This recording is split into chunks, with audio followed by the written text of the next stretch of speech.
I don't know a lot about Torkel other than what I've read. Earlier, you heard the term neurotypical. I think he is, from what I can tell. He's got a cool accent, and you'll hear that in a minute. But Torkel is a father, I think, probably as much as he's anything else.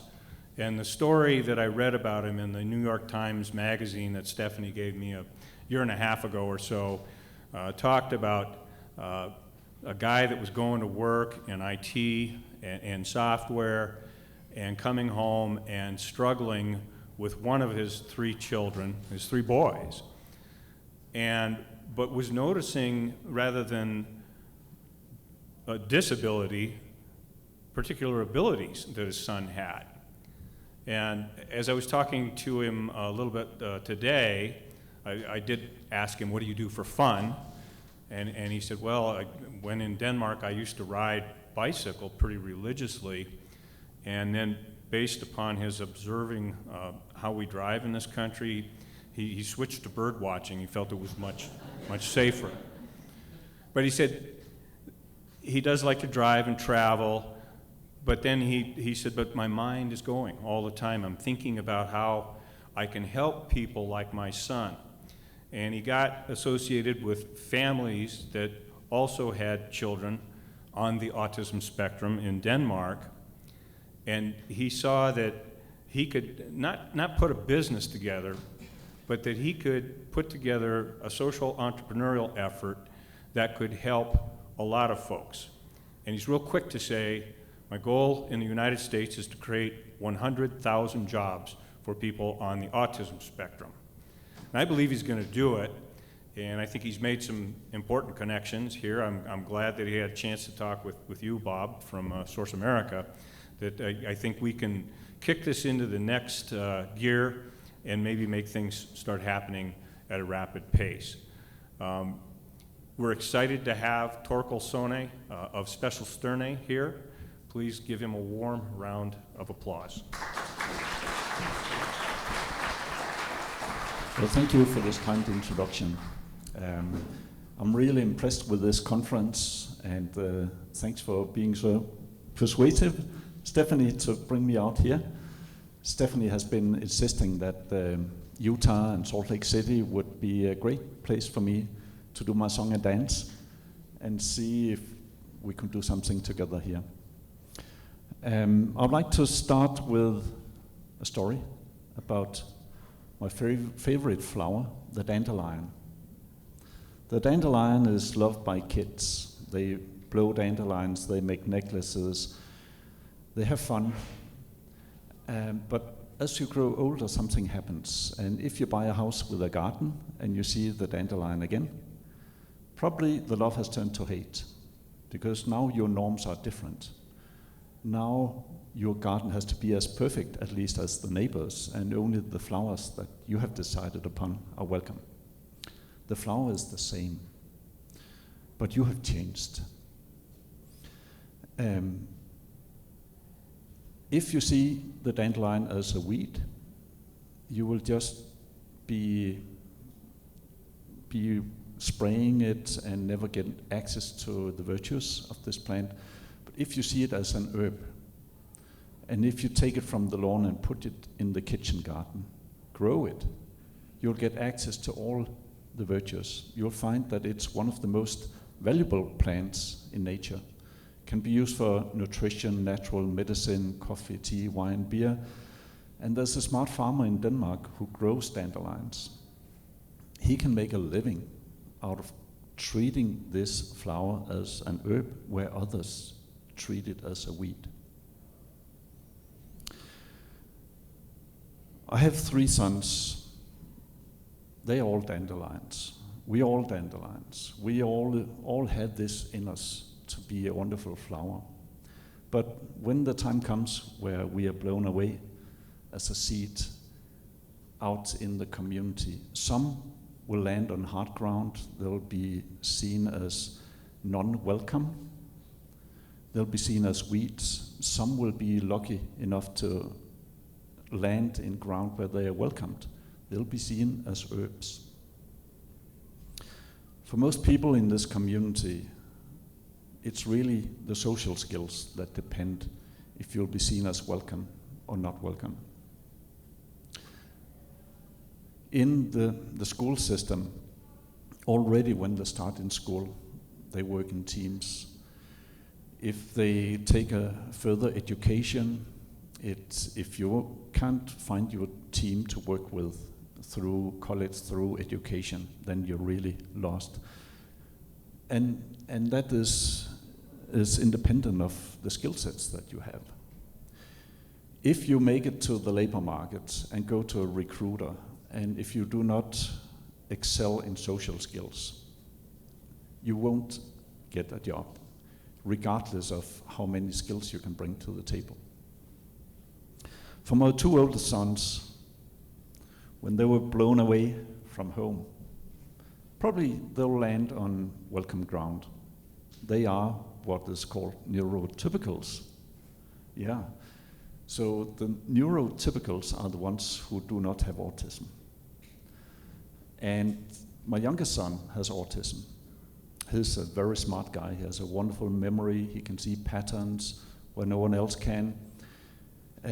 He's extremely good at structuring things, making analyses. He's a chess player type, train lover.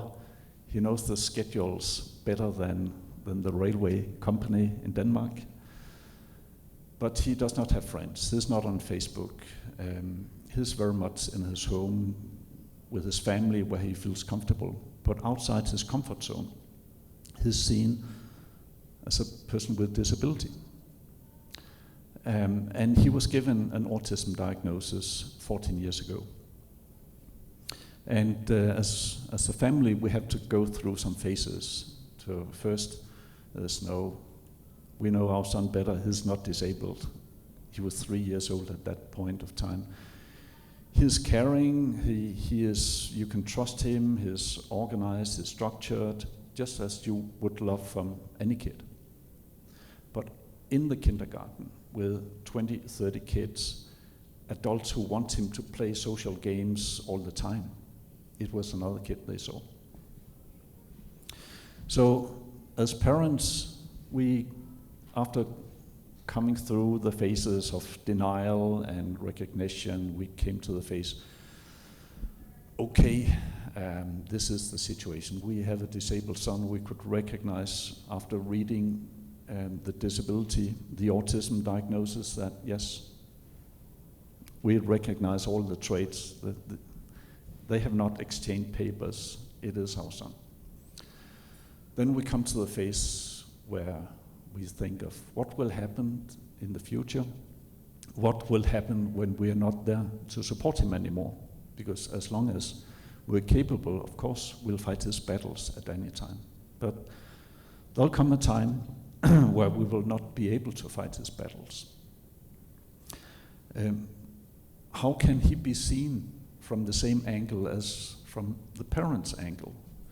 How can he find his comfort zone in the labor market that's rejecting people who don't have the social skills?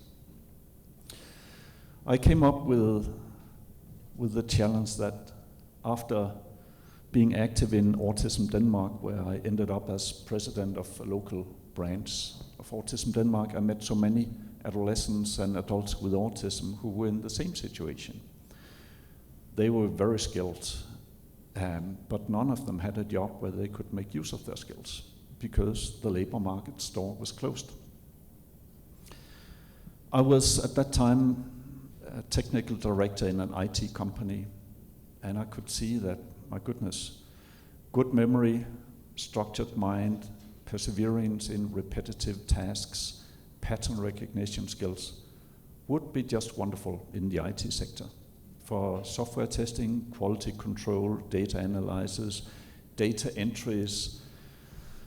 But it's hard to find people in that industry for these kind of jobs, like software testing, quality control, data analysts. Why is it? There are so many unemployed, there are so many vacant jobs. It's just because the way we think in the labor market. We see too many weeds and too few herbs. in our society. And I think when you leave here today, if you just remember every time you see a dandelion, do I see the weed or do I see an herb? You can take that and say, if you see a person who is peculiar, who is not like you, don't regard this person automatically from a weed perspective. There could be a lot of herbs in there. And I in particular liked the last panelist from the National Guard and from the police department, your ability to see, well, also vulnerable people, homeless people, there can be a lot of herbs in there. But we're so used to see the weeds. One of the latest employees of Specialisterne, my concept, was actually, we had some trouble with the paperwork because he was living in a shelter. I'm so happy for being able to employ him because now he can get out of the shelter and get an apartment and start having a life as anyone else. I came up with the challenge that maybe it's not our son and the other ones I met with autism who is the problem here. Maybe it's our society that has taken a wrong course where everyone have to live up to standard expectations. So I started what's called Specialisterne, Danish for the specialists. That's 10 years ago. And the purpose is to establish a comfort zone where people with autism and similar challenges can come, find their talent. We can work with employers, with the state, with the families to assess and train the talent and then bring them into jobs where they can excel, doing jobs at least as good or even better than the ones who are there already. Since I've been contacted by families in about 90 countries who wants me to come and help doing something similar in their country. And autism is not a Danish phenomenon, I found out. It's a global phenomenon. And the latest figures from the US Center of Disease Control says that 1 in 68 out of school children at the age of 8 have autism. Autism is a wide spectrum, but about 1.5% of all students in the US will probably be somewhere on the spectrum. That's a lot of people. That is 3, 4, 5 million people in the US.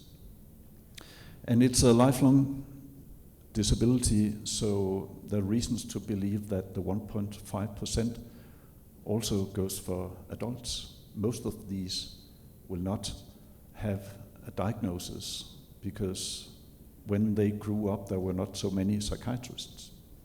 But many you'll probably find where there are homeless people, where there are people, probably many in the jails as well, because what if you can't have eye contact with an officer?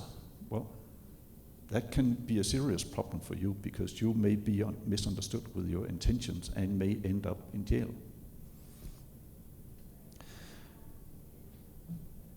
After having so many requests from many countries, I came up with the ambition to say, let's set the goal high. Let's enable 1 million jobs for people with autism and similar challenges. I believe we can do that, and the US is a key market, really a location where we can make a true impact. So we've been looking at the US. I had very many requests from the US, and then Governor McKell from Delaware read about us in the New York Times and reached out to me and said, come over here. I'll set up meetings with local stakeholders because we have a lot of high-tech industry here and we have more and more people being diagnosed with autism. Governor McKell, he was the chair a year ago at the National Governors Association, where he brought in his initiative for the year called A Better Bottom Line, employing people with disabilities. And he brought employment of people with disabilities onto the agenda of all governors across the US. I'm often being asked, why Delaware? But I think it takes a community really to make a difference. It's not enough that one company, one state, one NGO, one parent organization says, we want to do this. It has to be a community. And it really helps when the governor chairs the meetings locally. And Delaware is a small state. If you bring the right 10 people to the table, then you are very well founded. So the Governor McKell made me an American. I'm being Americanized now. I relocated to Delaware with my family. My wife and youngest son, Lars, who has autism, who's 17 years old now, attends a high school here. The two older siblings, we had to live in Denmark because they are attending universities, and that would be way too costly to bring them here to the US. So June last year, I started Specialisterne in Delaware. In Denmark, I started a 5-month assessment and training program. In the US, it's a 4-week training program because we work so closely with the stakeholders here. We have the first week is about creating the individual's comfort zone. Most people with autism have never had a job. Those who had a job, for them it has been a bad experience. So we have to regain their comfort zone, their self-confident. We use a tool called Lego Mindstorms robots because it has to be fun, there has to be a physical element. And when we work with Lego Mindstorms robots, we find a different angle to learn about learning profiles, give them some excuse to work together even though they have been told all their life that they cannot do that. The training takes place at the corporate site, so they have to get used to getting a badge, meeting on time, having managers, having colleagues, and so on. And it can be a really dramatic change in the life of a person with autism. Second week is where we do all the things that normally are regarded to be difficult. It's project work. We give them a challenge to work with. We introduce an agile development framework called Scrum that is very much used in the IT industry. It's about teamwork, it's about flexibility, it's about dealing with the unknown. You should think that cannot be done for people with autism, but I can tell you it can. We invite external judges to come at the end of the 4 week of the Scrum week, the second week, and evaluate the performance of the group based on documentation, innovative robotic solutions, and the presentation they give to the judges. And they score very high. It's so fantastic. So week 2 is where we grow from individual to a team comfort zone. Week 3 is where we assess the skill set that are normally regarded to come with autism: memory, pattern recognition skills, perseverance, high performance even in repetitive tasks. We introduce software testing, quality, documentation.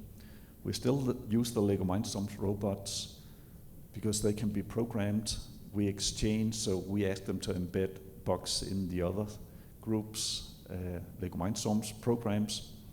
So it's still fun to learn about software testing and documentation.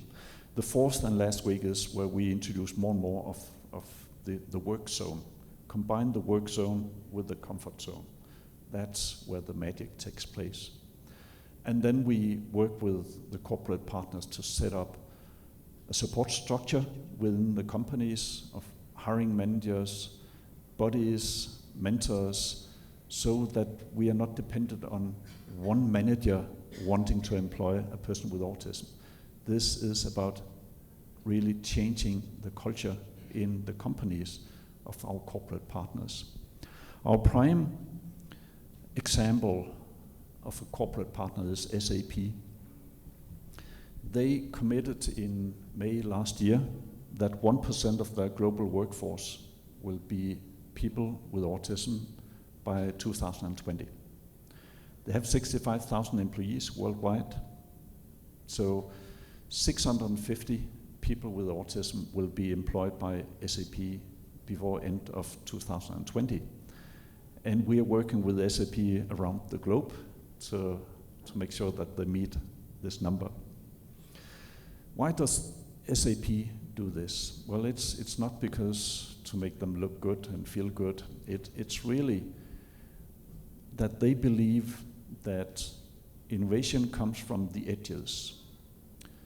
And if you can bring in people who are different, who thinks differently, who approach challenges differently, that will add to their ability to create innovation. And in a global knowledge-based market economy, it's really the companies who are best at innovation that will be the leaders. This is also supported by Harvard Business School, because they use Specialisterne as a case study. They believe that the winners in the future will be the company who are best at managing what they call the outliers, those at the edges of normality, because there's a lot of things happening there. There's a lot of innovation, there's a lot of new ideas popping up, and it's really our ability to be different that will determine the innovative power of any organization. We're working with the National ARC organization. We have trained their chapters in New York and Philadelphia to do our training model. We have a partner called Expand Ability in the Silicon Valley. And we are ready to scale across the country. Our model for scaling is really to work through partnerships. And we are starting up in North Dakota now, Fargo. North Dakota makes Delaware look like a big state. I think the situation in North Dakota is probably quite similar to Utah. The unemployment rate is now at a level where you can say there's not really an unemployment here. It can be hard for companies to find enough qualified people in the high-tech sector. It's not as big a community as New York and California and Texas, so people know each others. And I think I've been listening today to the panelists and met some people and talked with Stephanie a lot. What will it take to do something similar here? Well, first of all, do we think that there's a need to bring more people into the labor market? And I think the conclusion after listening to the panelists today is yes, we need more talent. We need to bring people who are unemployed on the autism spectrum and with similar disabilities, because it's not just people with autism that are outside. There are so many being diagnosed these days. ADHD is just scaling so big. There are so many who want to contribute to the labor market. Now, for the area of autism, what I've heard is that probably 80 to 90% of people with autism are unemployed. Many of those have gone through good education. They have maybe a bachelor degree in computer science, but the better the education, the bigger the drop afterwards, trying to get into the labor market. I think what I've heard here today is also that there's a lot of, it's a well-connected community. So what we'll need in order to get started here is maybe we just need the people in this room. We need some founding corporate partners, maybe 2 to 5 corporate partners who wants to take an active role here, just like SAP. You don't have to commit to 650 jobs, but you should commit to work with us. And we do not just work with any company. It has to be a company who understand that really to get the most out of this person, you have to work with us to understand the person, to accommodate the person. We have some values that are important for our persons to thrive.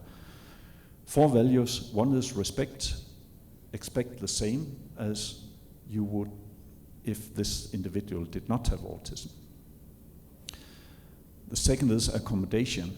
There may be some visual, audio, other challenges that we have to organize for.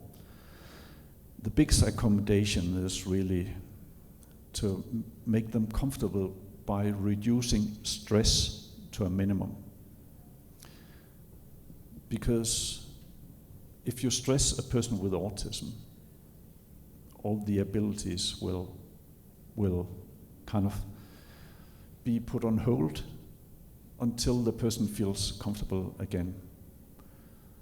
So we ask for our corporate partners to provide clarity, set expectations clearly, and if there's a question or a challenge or an issue, they need to know where to find guidance for how to deal with this question or concern or whatever.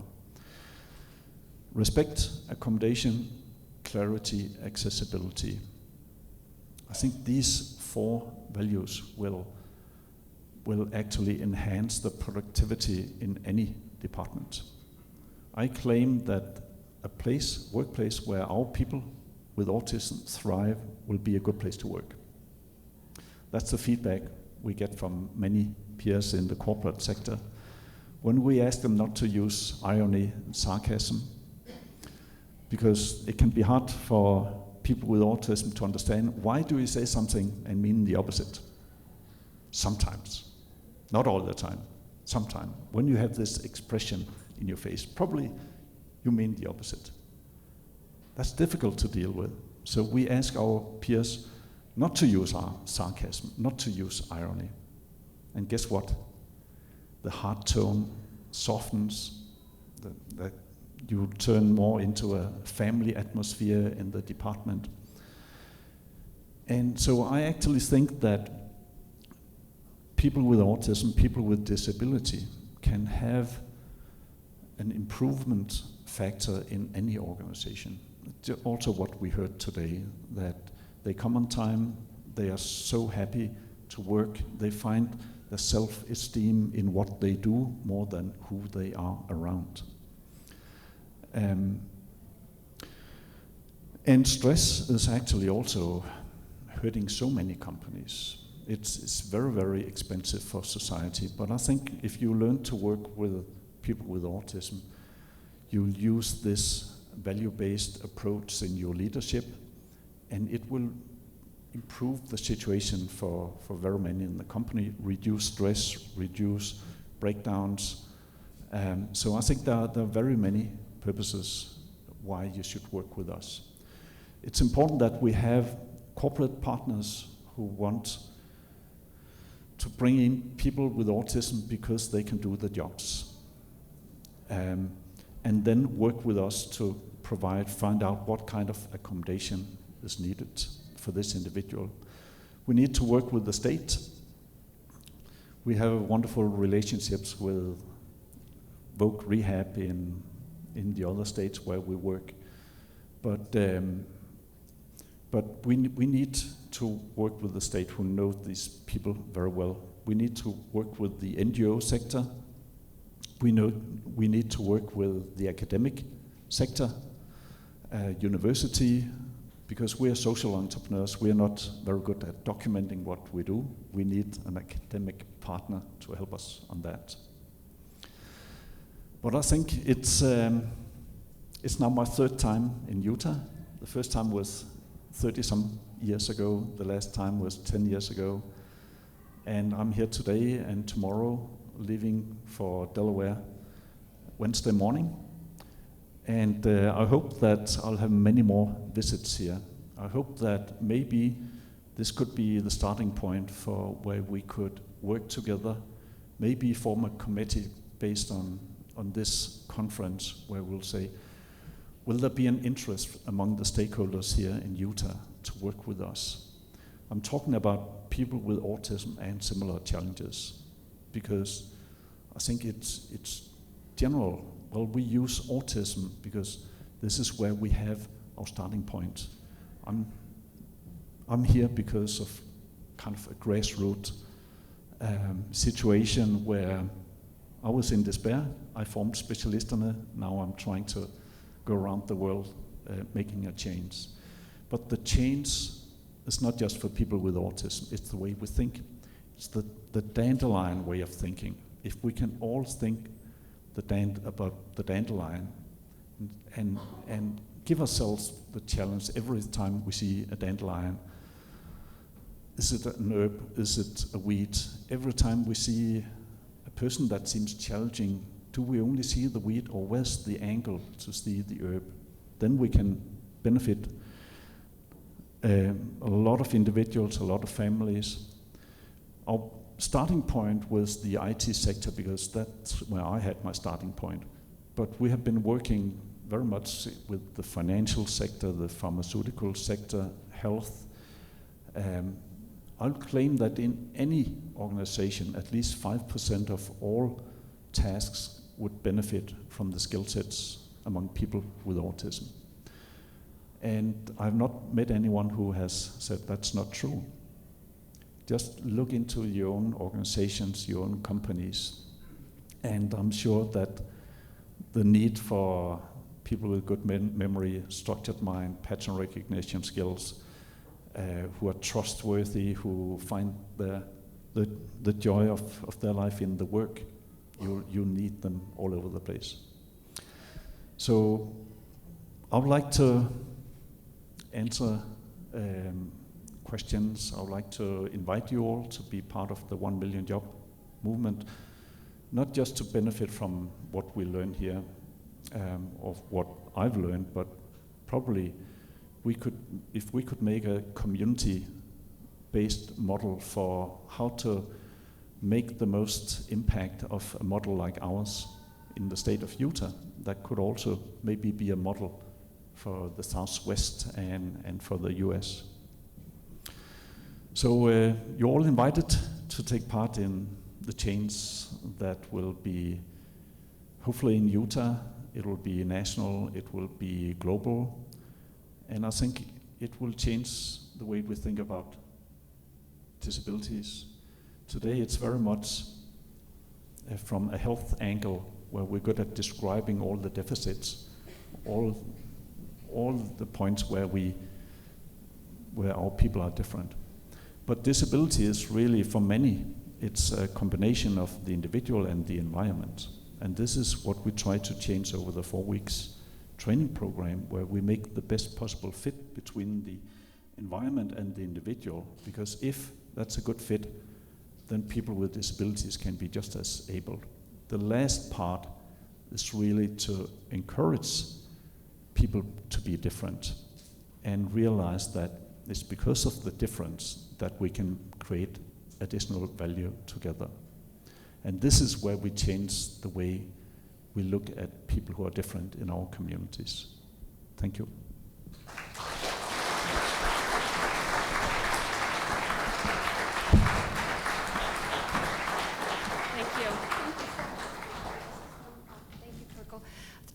Thank you for making the trip out here and those inspiring words. I have a small gift for you. I've got to tell you this story. It was at the King's English Bookshop, Betsy Burton's wonderful small business here in Utah. She had a reading by an author, Graham Simpson, who wrote The Rosie Project. Have you read it yet? Good. Yeah, well, this is a signed copy from Graham. And I was talking to him after the book signing, and I was telling him about you coming to town, and he said, "Oh, the Dane. I write about him on page 17, 13, and 30. And he shows it to me. So anyway, that's he signed that. He included his email. He wants to talk to you. We have a copy for everybody here today out here. You can grab one on your way out as our gift to you. What I love about this book is it's written from the first person point of view of someone with autism, and it's very eye-opening, I think, for people to really understand how someone with a disability sees the world, right? So we have a copy of that for everybody. We have a copy of the Invisible Disabilities film that Betsy and Fred were talking about, and the manual that goes with it, so you can walk out of here with a couple of tools. I have a feeling there are a lot of people in the audience who are going to want to follow up on this, and so I'll be the point of contact to make sure that we get talking with Torkel.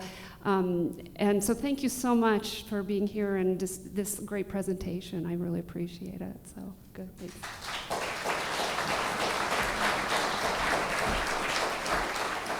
I'd like to go ahead and bring this to a conclusion. Mike Drury, if you'd like to come up and say a few closing remarks. Again, thank you to our sponsors. The Global Interdependence Center let us have this global conversation today in Salt Lake City. The Utah Governor's Office of Economic Development and Goldman Sachs really stepped up and were great partners in helping this happen. So I'm going to ask Michael Drury, as the incoming chair of the GIC, to say a few words. Then we can eat lunch, and we'll reconvene for tours at 12:30. Well, I want to thank both my mentor, David Kotok, and Stephanie for twisting my arm to come here. I was going to just go home from Jackson after my conference up there, but I'm very, very happy to be here because once again, it's broadened my horizons. Stephanie said two things here recently, one eye-opening, and two, she mentioned that there were 100 people in this room. And I've been to a lot of GIC conferences where there are not 100 people in the room, and I don't know that I've ever been to a GIC conference where more than half the audience are women. And so I asked myself, how can I be a member of the Global Interdependence Organization Center and still be, blinders on, not seeing all of the issues from all of the perspectives? And I thank you all for that, because I think this is something that tells me that we do need to widen our net in terms of what we're considering. As I look at the conference, I'm fascinated by the topic, of course, but just the progression where Philippa started by telling us basically there's not that much difference between the disabled and the non-disabled, that they're found everywhere. As Stephanie said, 1 out of every 10 people. So everyone's life is touched. And I would expect that most of the people are in this room because their life is touched in one way or another by the number of people in the United States who are disabled. And Kyle was good enough to give us the value proposition that these numbers work, that investment in social investing makes good sense. This is the greatest example of give a man a fish and you feed him for a day, teach a man to fish, and you feed him for a lifetime. It's social investing, and I see this as an interface between where I just was in Jackson, where they were talking about entrepreneurism and philanthropy, and the income inequality issues that we've been discussing a lot. They basically result in a lot of people with a lot of money, and they're starting to help out through philanthropy. And I was noting to David the other day that the nonprofit world, the world that we're in here today, the world that GIC exists in, is now larger than the government in the United States. I mean, it's a larger proportion of GDP. That only started after 2008, and it's been growing very rapidly. I find that a fascinating future. I thank Steve Saxauer for reminding us that we've been talking about this issue for over 50 years, and that his mentor, Gary Becker, one of the greatest minds in economics, thinking outside the box, got us started there, and that we need to proceed. Troy and our guest, Brian, who came in, reminding us that entrepreneurs are starting to work on these issues, and that's important. Brent's comment that, on our deathbeds, we're not going to be talking about how much money we made, but what our contribution to society is, and I think that's critically important. And then I thought two comments by by Lori. One was that, when she was asked the question of how you evaluated these people, she said the same as everyone else, because that's the right answer, the same as everyone else. And then she reminded me that almost everyone that I work with is on other boards, and those boards are interlocking and overlapping. And that's the real strength of an organization like GIC, is being able to integrate the various people that we meet in their wide ranges of interest beyond the narrow financial market community that we start with.